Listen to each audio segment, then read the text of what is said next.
Welcome to Mindless Entertainment. My name is Jesse Milestone, and this is meant to offend. So if you're offended, good. Now, I've got a lot of prefaces before I actually get into the meat of the video, because I'm fairly certain that just based on the title alone, there's already going to be people flipping out, disliking, unsubbing, and dropping their comments because they know all about exactly what I'm going to say before I even say it, and they're going to say inane things that will be addressed in this video. And the first thing I want to preface is that I actually contemplated whether or not I really wanted to make this a meant to offend video. I settled on doing it because I know people are going to be offended anyway because they want to be offended, because the issue is so touchy for them, they cannot separate their feelings from the actual factual information that goes into this discussion. And I get it. It's touchy. It's intense. But the reality is that if you can't separate your feelings, you don't belong having a fact-based discussion about it. You need to be able to make that separation. You need to be able to come at this subject with the facts alone. Christ, even Ben Shapiro can't separate his feelings from this. This was the subject that finally pushed him over the edge and actually made him flip out in an interview like he's always accused other people of doing. And later on apologized and admitted mea culpa on that, which, by the way, big on him. So, that's one preface. Second preface is, I get it. You're going to unsubscribe in droves, and I'm okay with that because I'm going to speak my mind. That's what I do. I love how on board everyone is when I say the hard things that you believe in that other people don't, and you're like, yeah, go you. But the second it's a hard truth that you don't want to listen to, a second it's opinion that you don't like, now you want to come at me, and fine if you want to disagree. Disagree all day long. Hate my opinions and unsub because you can't stand listening to someone who doesn't agree with everything you say. Go for it. If you're that kind of person, I don't want you here anyway. Right? What I love, though, and I know I'm going to get a bunch of this too, right, is a lot of ad hominem attacks. You're stupid. You're an idiot. You don't know anything. Stick to what you know about. No, I know plenty about this issue. In fact, I know quite a lot about this issue, which is why I'm going to speak my mind on it. And so if you want to, if you think I don't know anything or I shouldn't talk about this, save it for someone who cares. This is my channel, and I get to talk about whatever the F I want on this channel. So now that that's out of the way, let's get into the issue, all right? So the title, exactly as it says, you cannot be anti-abortion and pro-gun, and here's why. Right? So let's start with a little bit of facts, okay? Fact, as a bunch of people are going to 100% throw in here. Well, banning all guns doesn't mean you're going to get rid of gun violence. Oh, I want to back up one quick second. Before we get into this, I'd just like to point out that I am pro-choice. I do believe in a woman's right to choose. I don't believe that you should just have abortions wantonly, electively, for no reason. I don't think anybody believes that. I don't think anybody wants abortions. I think we all want to mitigate those. We'll talk more on that later. I'm also pro-gun, with restrictions, with appropriate controls, with common sense being applied. If you're a convicted felon, multiple times armed assault, you probably shouldn't be buying a gun. And there probably should be better ways to detect you from buying a gun. We should probably close those loopholes that allow you to get access to firearms, right? But I do not believe we should take everyone's guns away. I believe that the right to bear arms is an American right, and I think that it's ridiculous and stupid to try to take away everybody's guns. So, there. All right? There. Anyway, so now that that's out of the way, to the issue, right? If you take all the guns away, it doesn't stop gun violence. You're totally right.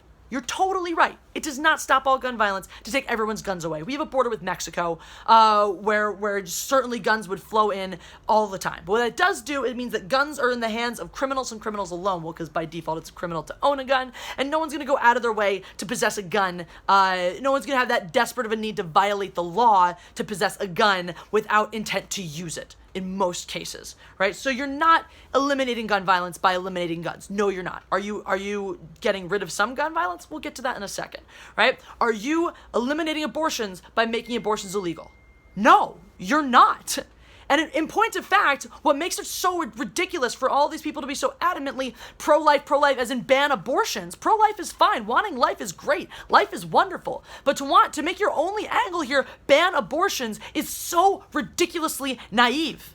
Because you don't stop abortions by banning abortions. What you do is you criminalize abortions. So what you're saying is you don't care about the baby's lives. You care about making sure someone gets punished for ending it. Because you don't actually cut down on the number of abortions. If you look at statistics by country, if you look around the world, all of the statistics show very, very clearly that making abortions illegal does not even remotely reduce the instances in which abortions happen. It just means there are more illegal abortions. It just means that more women are going to die getting access to or trying to perform themselves these illegal abortions. Because there's no supervision, there's no health care, and then when women have complications of them, from those, many of those are afraid to seek treatment, and some doctors won't treat them in states where abortions are illegal because they can get prosecuted for doing that. Because the woman is afraid that she's going to get turned in and go to jail if she goes and seeks medical attention when she's bleeding to death from her home abortion. So you're not actually saving lives. In fact, you're actually killing more lives because none of the statistics show that you will cut down on the number of abortions by making them illegal. All right? we'll get to what does prevent abortions, unnecessary abortions later on. Because I think we can all agree, I hope we can all agree that there's certain instances like where a woman's life is immediately at risk, where she's going to die if she tries to bring this baby to term. She's going to die. There's not a question that an abortion is justifiable in that situation. If you can't agree on that, then I can't help you. But I hope we can all at least come to that baseline. Hopefully we're all at that baseline, that if we know for a fact that the woman is going to die as a result of her pregnancy, that terminating the pregnancy is a reasonable option to examine. So maybe you don't think that. I don't care.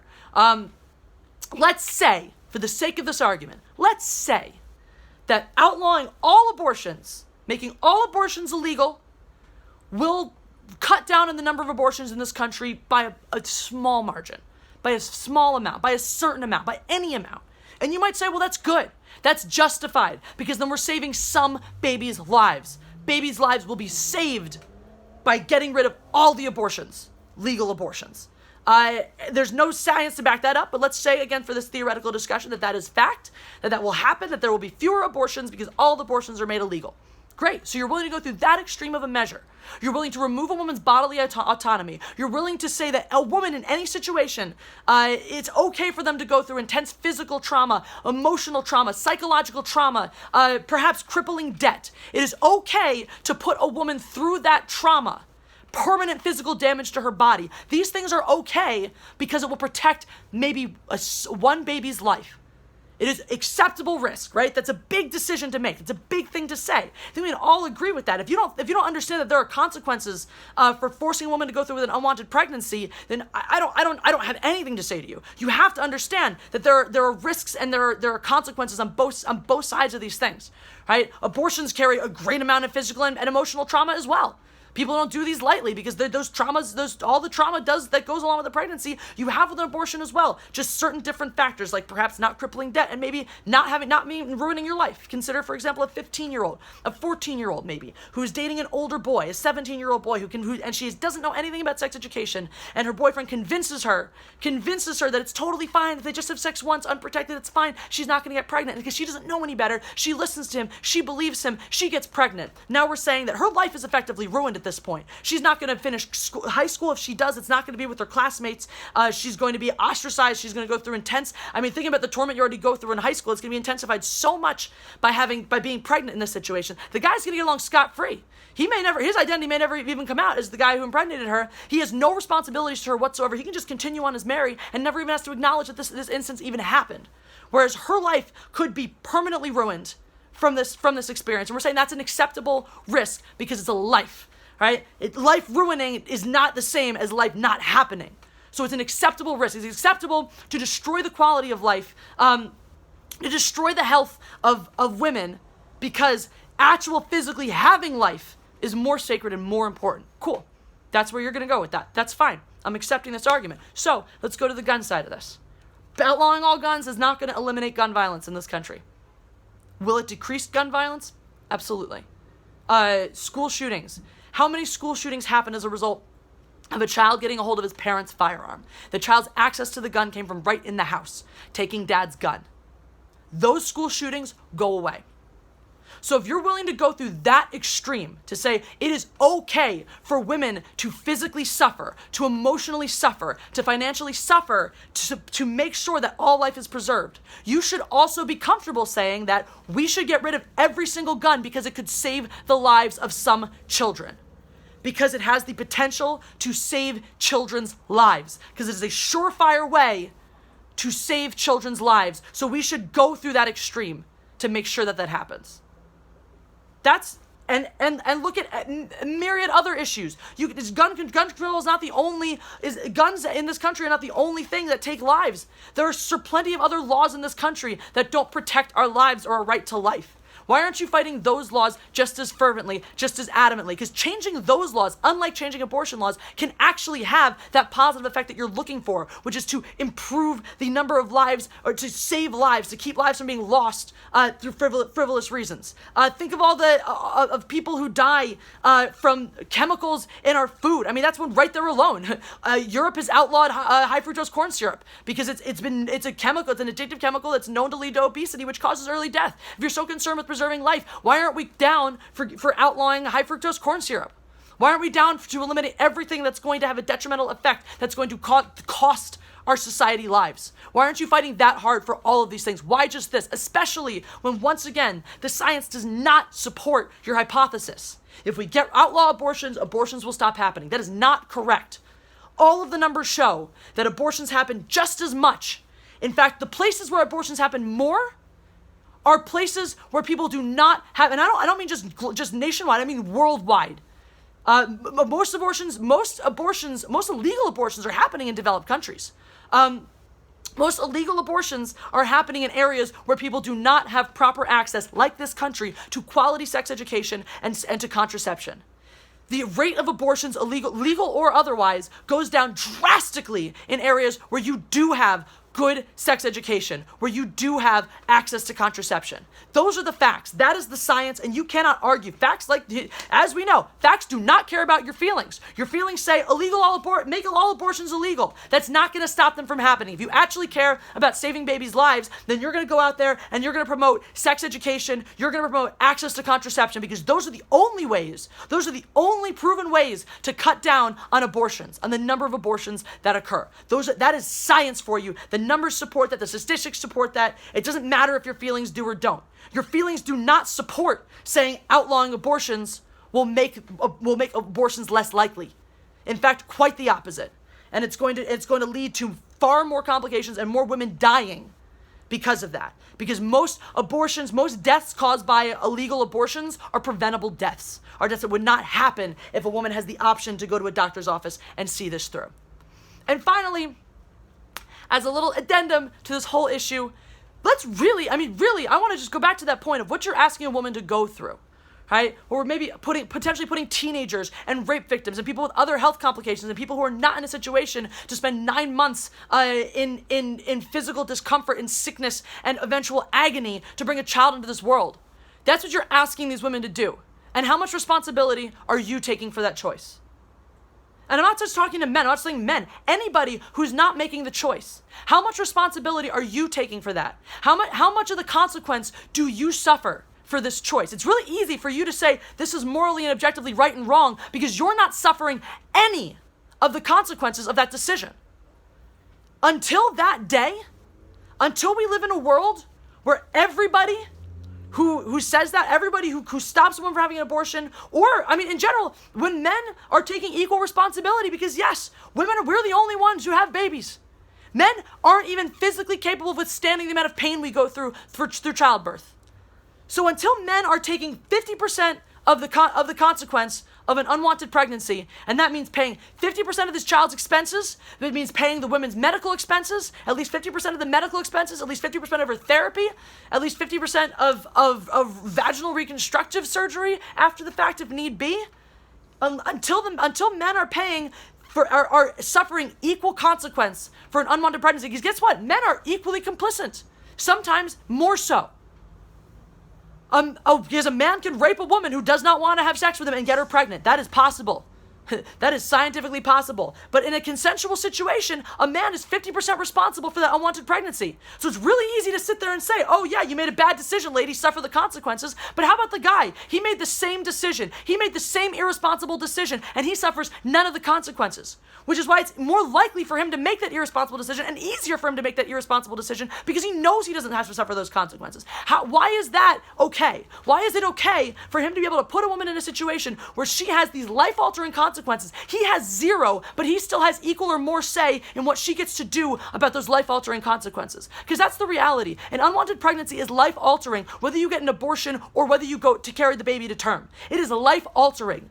If you know anybody who's been through either, a full unwanted pregnancy where they had the baby, or a unwanted pregnancy where they chose an abortion, you know full well that there are physical effects and there's deep psychological scarring that happen in both situations. And to act like it's an easy choice for someone to make is just callous and sick, quite frankly. If you're not going to actually think about the actual consequences of this decision, because it's a really easy decision to make when you're not the one in the position to suffer any of the consequences of this decision.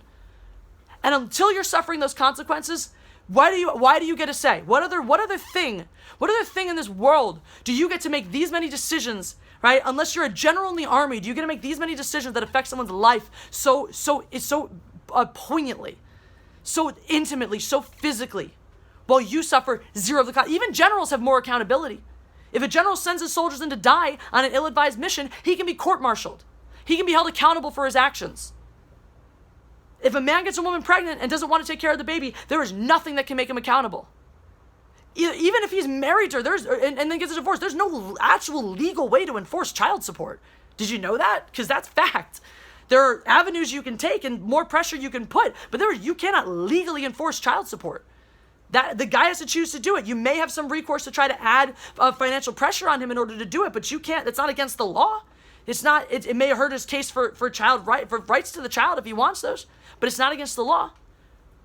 And where's the accountability for somebody who passes a law to ban or restrict access to abortions? Where's his accountability when women die from pregnancies that they didn't want, from health complications that they underwent as a result of it because they didn't have access to a safe abortion? Where's the accountability there? Because the decision they make is costing people lives. Where is their accountability?